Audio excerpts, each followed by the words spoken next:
René Descartes, 1596 to 1650. First of all, he had a Jesuit education, which has been the starting point and whetstone of French heretics from Descartes through Voltaire to René and Anatole France. In the temple were forged the hammers which destroyed the temple. He was born at La Haye in Touraine. His mother died of tuberculosis a few days later. He inherited the disease from her.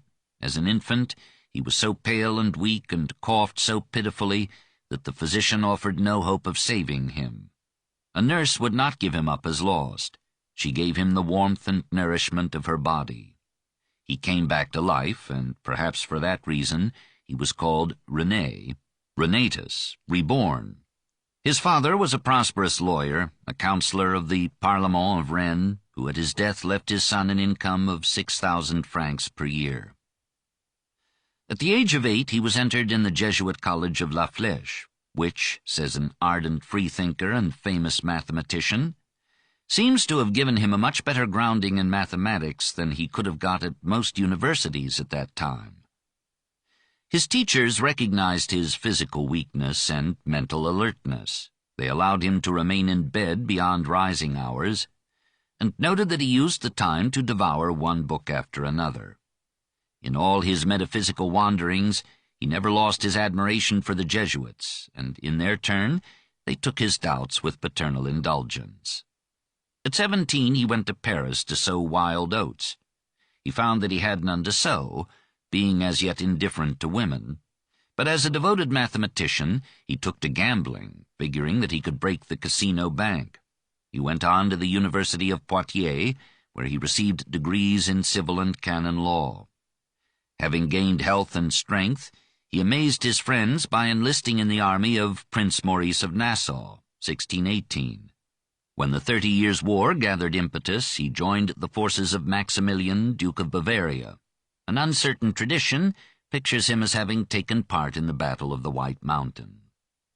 Amid these campaigns, and especially in the long months when winter interrupted slaughter, Descartes continued his studies, especially of mathematics. One day, November 10, 1619, at Neuburg, near Ulm in Bavaria, he escaped the cold by shutting himself up in a stove, probably in a specially heated room. There, he tells us, he had 3 visions or dreams, in which he saw flashes of light and heard thunder. It seemed to him that some divine spirit was revealing to him a new philosophy. When he emerged from that stove, he had, he assures us, formulated analytical geometry, and had conceived the idea of applying the mathematical method to philosophy. He returned to France in 1622, arranged his finances, and set out again on travels.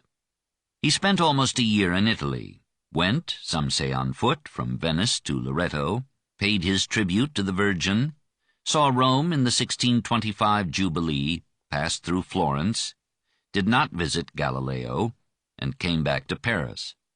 There and in the countryside he pursued scientific studies.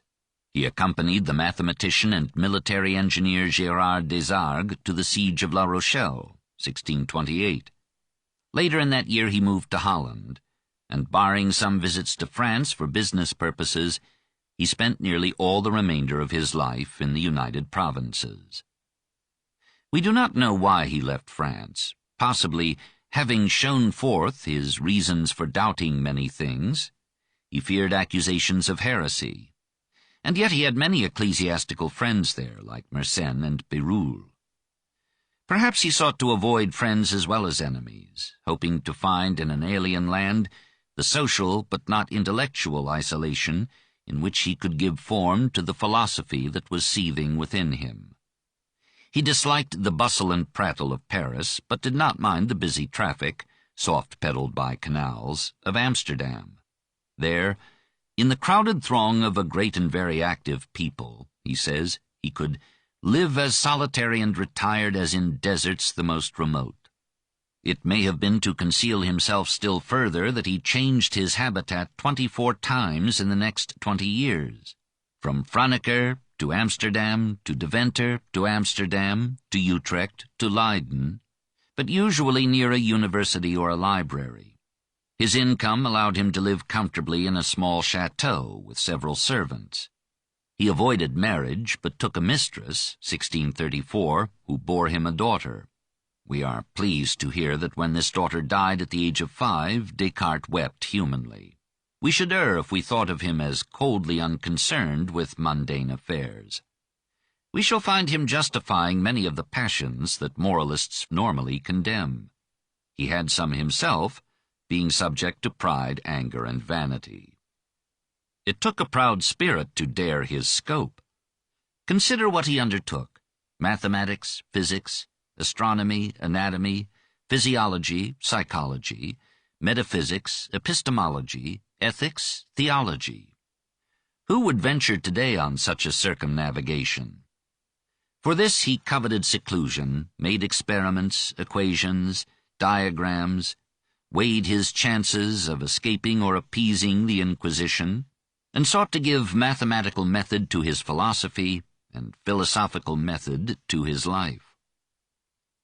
Where should he commence? In the epical Discours de la Méthode, he announced a first principle that in itself could have brought the world of authority down upon his head. All the more so since the essay was written in readily intelligible French and in an animated, captivating first-person style. Here were many revolutions. He would begin, he said, by rejecting all doctrines and dogmas, putting aside all authorities, especially of ille philosophus, the philosopher, Aristotle. He would start with a clean slate and doubt everything, de omnibus dubitandum. The chief cause of our errors is to be found in the prejudices of our childhood, principles of which I allowed myself in youth to be persuaded without having inquired into their truth. But if he doubted everything, how could he proceed? In love with mathematics, above all with geometry, which his own genius was transforming, he aspired to find, after his initial and universal doubt, some fact which would be admitted as generally and readily as the axioms of Euclid. Archimedes, in order that he might draw the terrestrial globe out of its place and transport it elsewhere, demanded that only one point should be fixed and immovable. In the same way, I shall have the right to conceive high hopes if I am happy enough to discover one thing only which is certain and indisputable. He hit upon it exultingly. Je pense, donc je suis. Cogito, ergo sum. I think, therefore I am. The most famous sentence in philosophy. It was intended not as a syllogism, but as an immediate and irrefragable experience, the clearest and most distinct idea that we can ever have. Other ideas should be considered true in proportion as they approach this primal intuition, this direct perception, in distinctness and clarity. Descartes' new method in philosophy, his novum organum, was to analyze complex conceptions into their constituents, until the irreducible elements are simple, clear, distinct ideas, and to show that all such basic ideas can be derived from, or can depend upon, the primary consciousness of a being that it thinks. Conversely, we should try to deduce from this primary perception all the fundamental principles of philosophy. It was again a revolution in philosophy that Descartes took as his starting point not external objects supposedly known, but the conscious self. The Renaissance had rediscovered the individual. Descartes made him the hitching post of his philosophy. I see clearly that there is nothing which is easier for me to know than my own mind.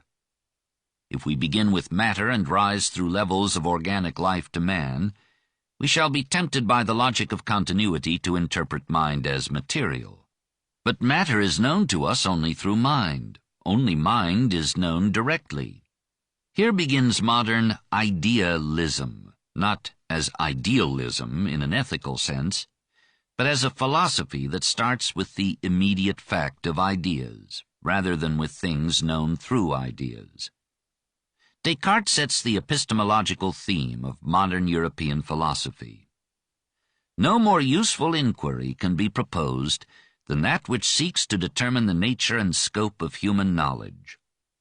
Now, for 3 centuries, philosophy would wonder if the external world exists, except as idea. For just as it is difficult to pass from body to mind with any theory that does justice both to the apparently material source and agency of sensations, and to the apparently immaterial nature of ideas, so Descartes, having begun with the self, finds it difficult to pass from mind to things.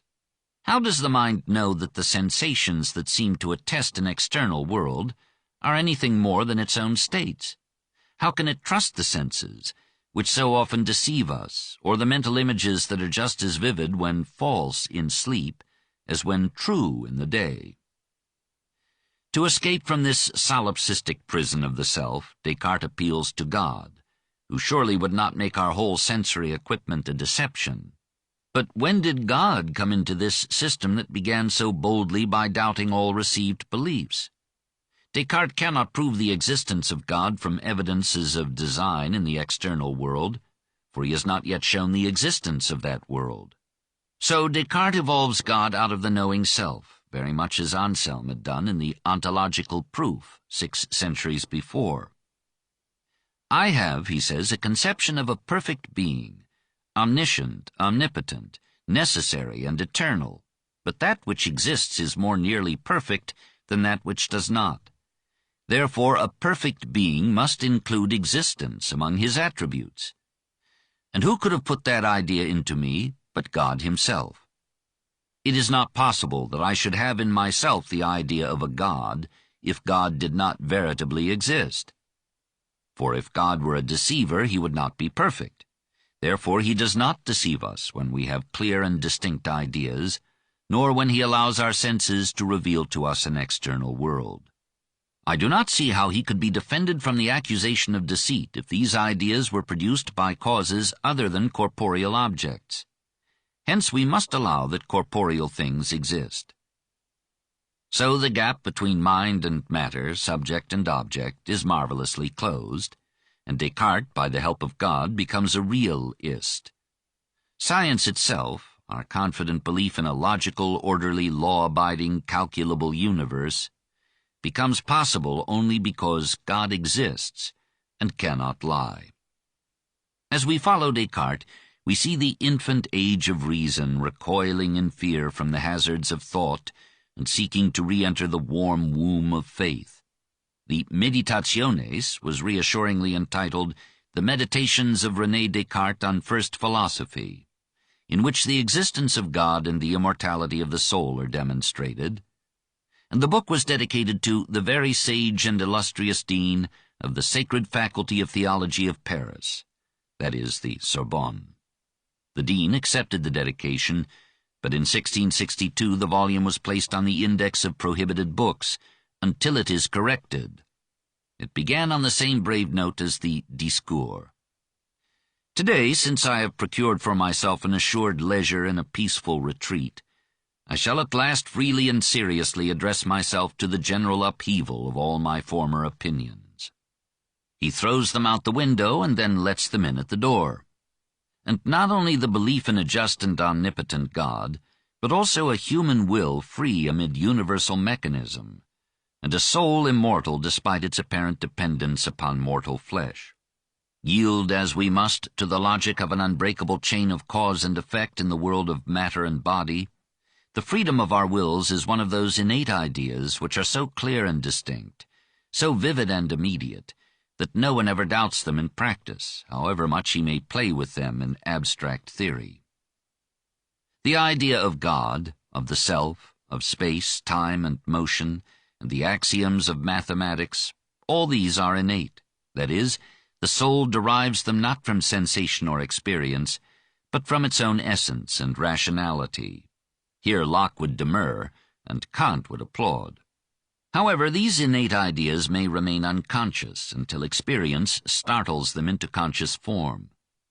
The soul, then, is not a product of experience, but its active and originative partner in the production of thought. This rational soul, the ability to reason, is clearly immaterial. Its ideas have no length, breadth, position, weight, or any other of the qualities that belong to matter. This me, that is to say the soul by which I am what I am, is essentially distinct from the body, and is even easier to know than the latter. Therefore, this immaterial mind or soul can, and surely does, survive the body. Were these orthodox conclusions sincere, or were they protective coloration?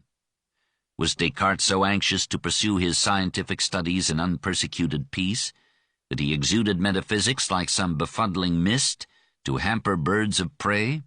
We cannot say. It is possible for a man to be a good scientist, at least in physics, chemistry, and astronomy, if not in biology, and at the same time accept the basic doctrines of Christianity. In one passage, Descartes affirmed that reason does not prevent us from believing matters that have been divinely revealed as being more certain than our surest knowledge. His correspondence with Princess Palatine Elizabeth is eloquently pious and orthodox. Salmasius, visiting him at Leyden in 1637, described him as a most zealous Catholic. And yet the last decade of his life was dedicated to science. He turned his rooms into a laboratory and made experiments in physics and physiology. When a visitor asked to see his library, Descartes pointed to a quarter of veal that he was dissecting. At times he spoke like Bacon of the great practical benefits that would accrue to mankind when science had made men the masters and possessors of nature. His subjective emphasis and his confidence in deduction often led him to dubious conclusions, but he worked creatively in several sciences. He insisted that science should replace the vague and qualitative abstractions of medieval physics with quantitative explanations in mathematical form. We have noted his development of analytical geometry and his adumbration of infinitesimal calculus. He solved the problems of doubling a cube and trisecting an angle. He established the use of the first letters of the alphabet to represent known, and of the last letters to represent unknown, quantities. He seems to have discovered the law of refraction independently of Snell. He studied fruitfully great forces exerted by small means, as by the pulley, the wedge, the lever, the vice, and the wheel, and he formulated laws of inertia, impact, and impetus. He may have suggested to Pascal that atmospheric pressure decreases with altitude, though he was mistaken in declaring that a vacuum existed nowhere except in Pascal's head. He suggested that every body is surrounded by vortices of particles whirling about it in spherical layers, a conception not unlike the present theory of magnetic fields. In optics, he correctly calculated the angle of refraction. He analyzed the changes to which light is subjected by the crystalline lens of the eye.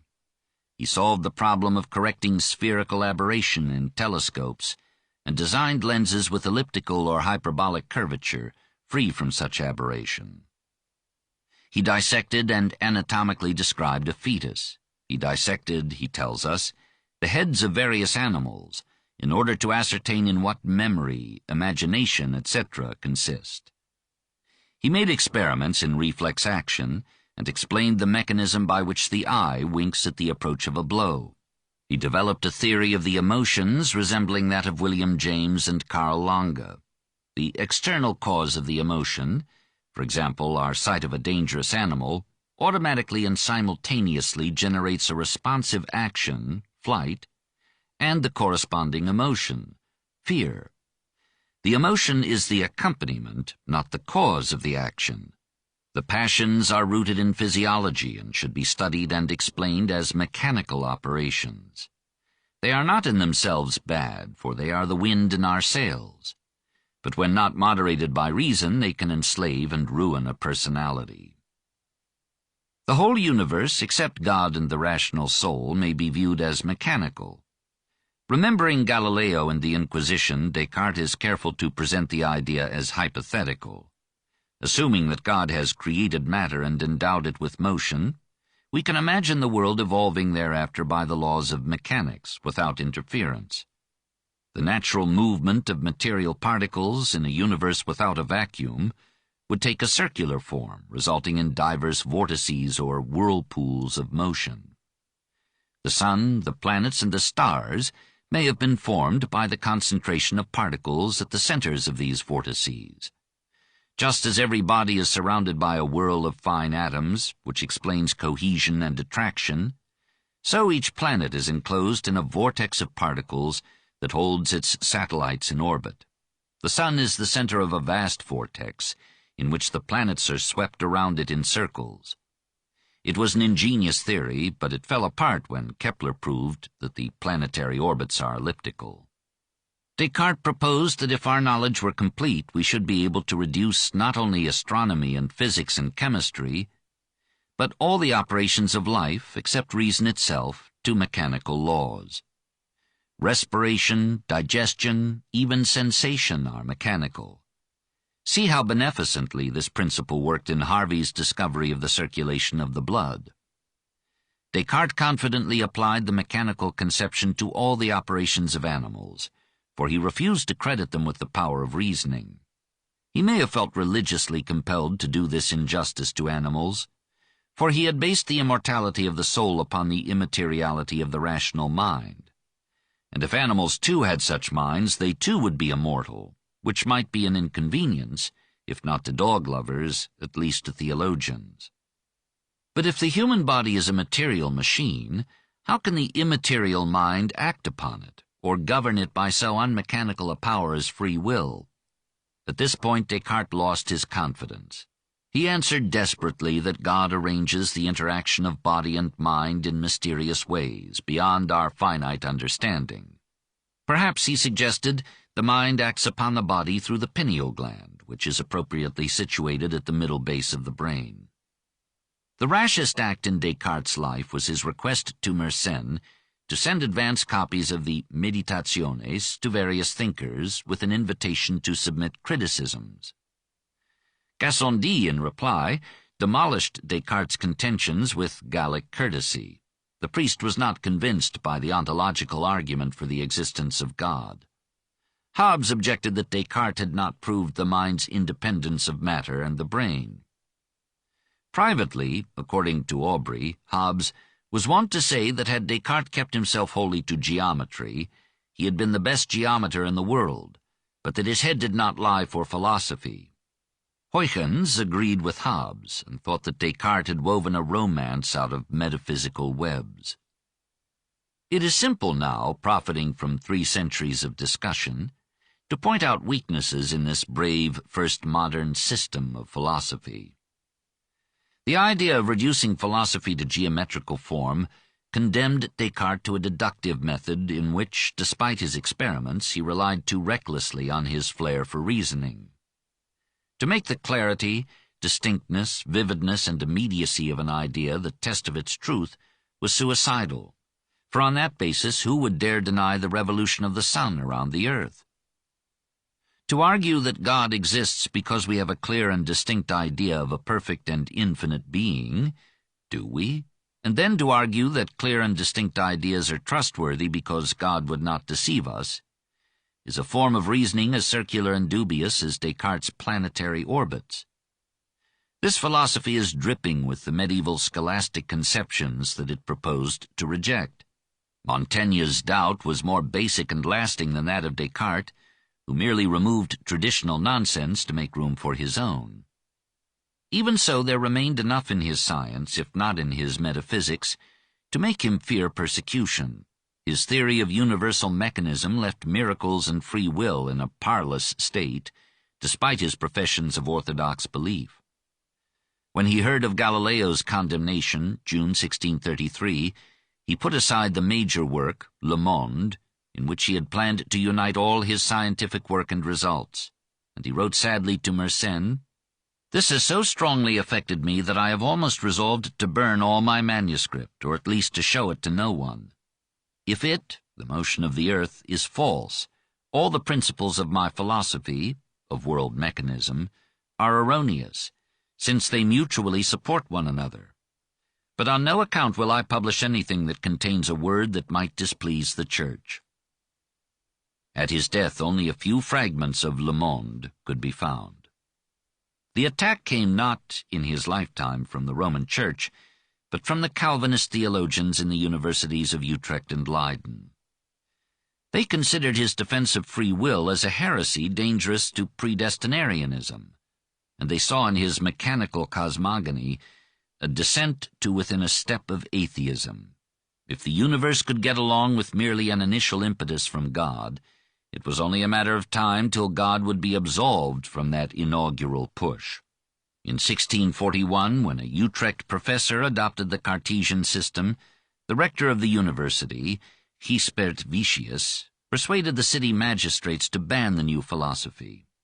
Descartes retorted with an attack upon Vicius, who answered bitterly and was rebutted by Descartes. The magistrates summoned the philosopher to appear before them, 1643. He refused to come.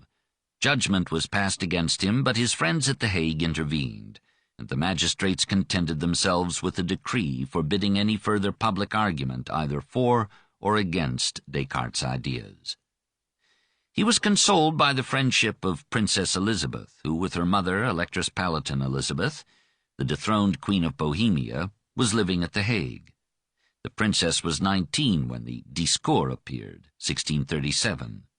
She read it with delighted surprise that philosophy could be so intelligible, and Descartes, meeting her, saw with delight that metaphysics could be beautiful. He dedicated to her the Principia Philosophiae in terms of enraptured flattery. She ended as an abbess in Westphalia, 1680.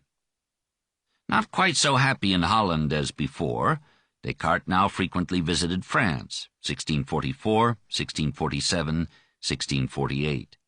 His patriotism was stirred by a pension from the new government of Louis XIV, 1646. He angled for a post in the administration, but the approach of civil war, the Fronde, frightened him back to Holland. In February 1649 he received an invitation from Queen Christina of Sweden to come and teach her philosophy. He hesitated, but was attracted by her letters, which revealed in excellent French an eager mind already won to the dear delight. She sent an admiral to coax him, then a warship to fetch him. He yielded, and in September he sailed from Amsterdam for Stockholm. He was received with every honor, but was alarmed to find that the Queen wished to be instructed 3 times a week, always at 5 o'clock in the morning. Descartes had long been accustomed to lie late in bed. For 2 months he conformed to the royal schedule, walking through the winter dawn and snow from his rooms to the Queen's library. On February 1st, 1650, he caught a cold, which became pneumonia. On February 11th he died, after receiving the last rites of the Catholic Church. He had taken as a motto, Bene vixit qui bene latuit. He has lived well who has hidden well. But his fame had become international many years before his death. The universities rejected his philosophy, and the clergy sniffed heresy in his piety. But scientists applauded his mathematics and physics, and the fashionable world in Paris took up with pleasure the works that he had written in lucid and engaging French. Molière laughed at the femme savante, who bandied vortices in salons but could not endure a vacuum. The Jesuits had heretofore been tolerant of their brilliant pupil. They had silenced one of their number who had attacked him. But after 1640 they withdrew their protection, and in 1663 they were instrumental in having his works placed on the index. Bossuet and Fénelon welcomed Descartes' proofs of the basic Christian beliefs, but saw danger to faith in resting it on reason. Pascal denounced the reliance on reason as a reed shaken by the wind. It was precisely this Cartesian trust in reason that stirred the mind of Europe. Fontenelle summed up the matter.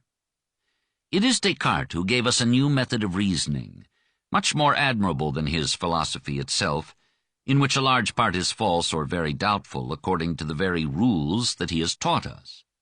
The Cartesian doubt did for France, for the continent in general, what Bacon had done for England.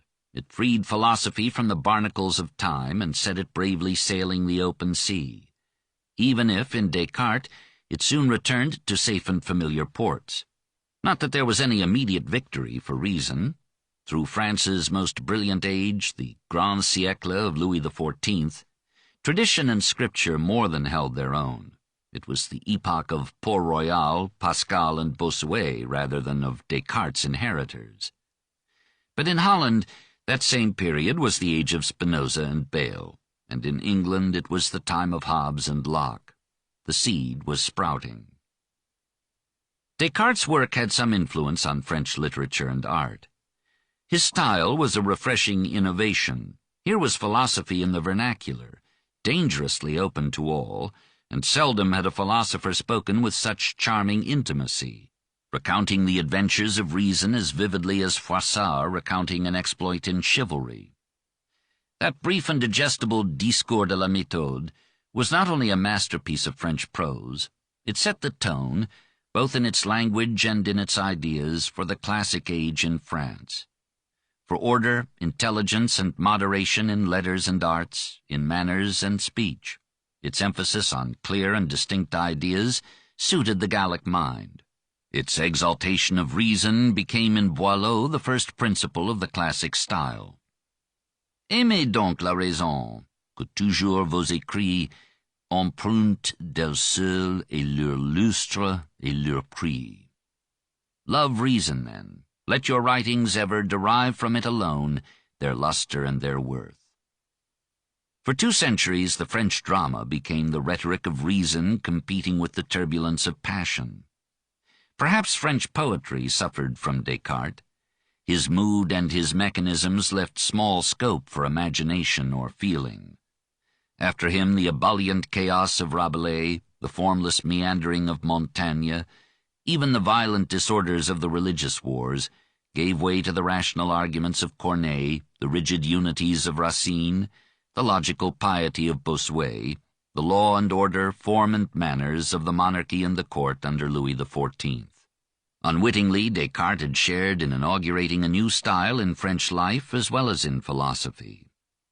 His influence in philosophy was probably greater than that of any other modern thinker before Kant. Malebranche stemmed from him. Spinoza schooled himself in the Cartesian logic and found its weaknesses in expounding it. He imitated the Discours in his autobiographical fragment on the improvement of the understanding. He adopted the geometrical ideal of philosophy in his ethics. He based his discussion of human bondage on Descartes' Traité des Passions. The idealistic tradition in modern philosophy, from Berkeley to Fichte, started with the Cartesian emphasis on thought as the only reality directly known, just as the empirical tradition flowed from Hobbes to Spencer. But Descartes offered an antidote to idealism, the conception of an objective world completely mechanical. His attempt to understand organic as well as inorganic operations in mechanical terms gave a reckless but fruitful impetus to biology and physiology. And his mechanical analysis of sensation, imagination, memory, and volition became a major source of modern psychology. After the 17th century in France had buttressed orthodoxy with Descartes, the Enlightenment of the 18th century found rich roots in his methodical doubt, his trust in reason, his interpretation of all animal life in the same terms as physics and chemistry. All the upholding pride of the expatriated Frenchman justified itself in his proliferating influence upon the mind of France. The great debate between reason and faith was taking conscious form, but its modern history had only begun. Looking back over those 90 years from 1558 to 1648, from Elizabeth to Richelieu, from Shakespeare to Descartes, we perceive that the absorbing issues were still within the confines of Christianity, between competing varieties of religious faith based upon a Bible that all accepted as the Word of God. Only in stray voices was there a suggestion that Christianity itself might be put on trial, and that philosophy might soon reject all forms of supernatural belief.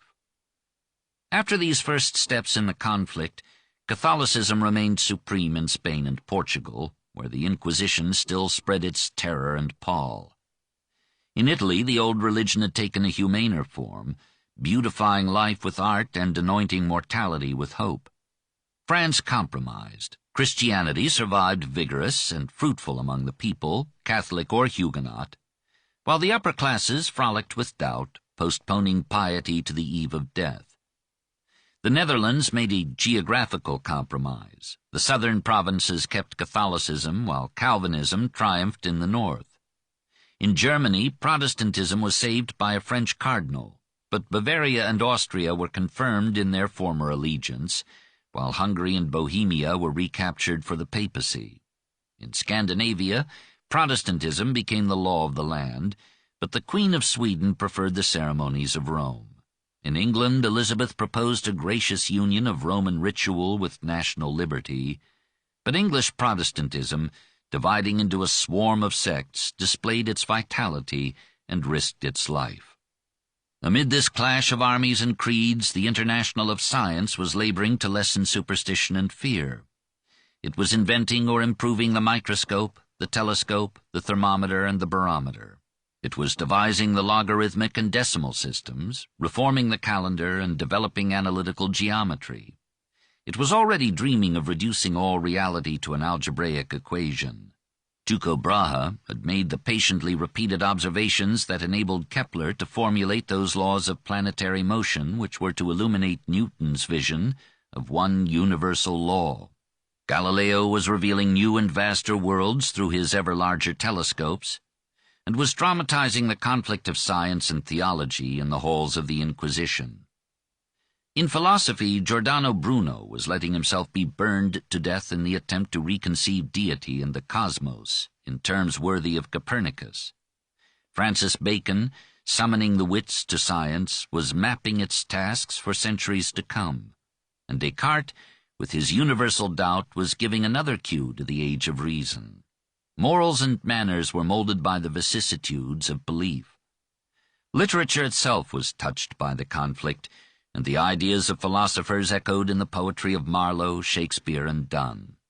Soon all the wars and revolutions of the rival states would sink into minor significance, compared with that mounting, spreading contest between faith and reason, which was to agitate and transform the mind of Europe, perhaps of the world.